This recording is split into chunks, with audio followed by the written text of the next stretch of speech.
When the battle was going on and we finding out and Kendrick dropping all these songs, I'm going to assume you were hella entertained. But were you? 1000%. And When hip-hop breaks your heart, Jay, Cole finally tells his truth.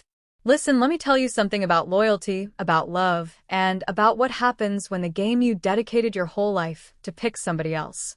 This is Celeb Clope, and if you're not already subscribed, hit that button right now because we're diving deep into something raw, something real, something that'll make you question everything you thought you knew about the rap game. Jay, Cole just dropped The Fall Off, and there's one track that's got everybody in their feelings. I Love Her Again. Now, before you click away thinking this is just another love song, hold up. This ain't about no woman. This is about hip-hop herself, and how she played Cole like a fiddle while Drake and Kendrick were busy going to war. You remember Common's legendary I Used to Love Her? That classic joint where hip-hop was personified as this beautiful woman who changed, who evolved, who maybe lost her way. Cole took that same concept and flipped it into something painfully personal. He's basically telling us that hip-hop chose other men over him, and he's been sitting with that rejection, processing it, trying to understand where it all went wrong. Let's keep it real for a second. When that Drake and Kendrick beef popped off, Cole was right there. He came out swinging with 7-minute drill, took shots at Kendrick, and then, plot twist, he apologized. Backed out. Pulled the whole track.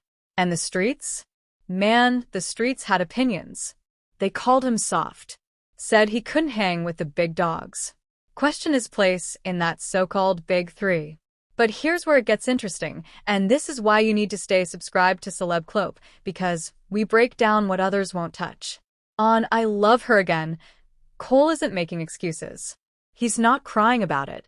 He's giving us the coldest, most mature perspective on what really happened. He's admitting that hip-hop, the culture, the community, the whole ecosystem, made her choice. And she didn't choose him. In the first verse, Cole takes us back. He's reminiscing about falling in love with hip-hop, watching the game shift from New York's concrete to Atlanta's streets. He's painting this picture of a young artist who gave everything to the culture, who studied the game, who paid his dues. This is that nostalgic energy, that remember when things were pure vibe. But it's setting up something heavier. The third verse? That's where Cole shows real growth. He admits he let her slip away. He's acknowledging that hip-hop doesn't belong to anyone. She's not a possession. She's not something you can claim ownership over, no matter how many platinum plaques you got hanging on your wall, no matter how many sold-out shows, no matter how respected your pen game is. But that second verse, that second verse is where Cole drops the bomb that's got everybody talking. He raps about hip-hop telling him he could be the one. That there's something special about what they had. Classic player talk, right? But then jealousy creeps in.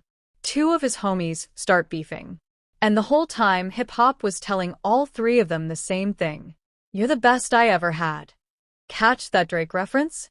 Best I ever had. That's not accidental. Cole's not just name-dropping. He's telling us that while hip-hop was whispering sweet nothings in his ear, she was doing the same thing to Drake and Kendrick. And when those two started their war, when the battle lines got drawn, hip-hop made her choice. She picked them. Both of them. And left Cole standing on the sidelines. This is the realest thing you'll hear all week, and if you're vibing with this breakdown, make sure you're subscribed to Celeb Clope because we're the only ones giving you this unfiltered perspective on the culture. Now, some people gonna say Cole's bitter. Some gonna say he's making excuses for backing down. But here's what they're missing. This is a man who's evolved past the need to prove himself through beef.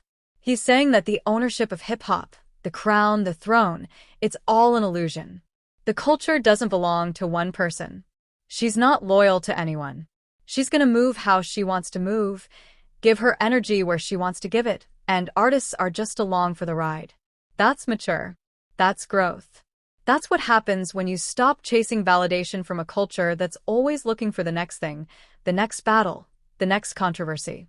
Cole's using this common-inspired concept to tell his truth without the anger, without the bitterness that could have easily been there. He's not dissing Drake or Kendrick. He's not saying they don't deserve hip-hop's love. He's just acknowledging the reality. When it came down to it, when the dust settled from that beef, the culture spoke. And what she said was that those two were the main event and Cole was the one who walked away. The Falloff is supposedly his last album. Let that sink in. This might be his final statement on the whole situation, his way of closing that chapter with dignity instead of desperation. He's accepting that hip-hop moved on, and maybe that's okay. Maybe that's where peace lives. The game is ruthless. Hip-hop has always been about competition, about being the best, about proving you're untouchable. But Cole's flipping the script. He's saying you can love something, dedicate your life to it, and still not be chosen. And that doesn't diminish what you built or who you are. That's the truth Celeb Clope brings you every single time. Real analysis. Real perspective. No cap. So, here's the question. Was Cole ever really in the running? Or did hip-hop always know who she wanted? Was the big three ever real? Or was it just something we created to make the conversation more interesting? Cole seems to have his answer. The culture made her choice when that beef went down, and he's at peace with it. Look, I Love Her Again isn't just a song. It's closure. It's a grown man accepting that you can't force love, you can't force loyalty, and you can't force a culture to pick you when she's already made up her mind. Hip-hop chose Drake and Kendrick for that battle. That's facts. And Cole's moving forward with that knowledge instead of fighting against it. That's it. That's the story. Jay, Cole told us his truth, gave us his perspective, and now we know where his head's at. The question is, where do you stand? Drop your thoughts, and make sure you're locked in with Celeb Clope for more real talk about the culture. We're not done yet, not even close.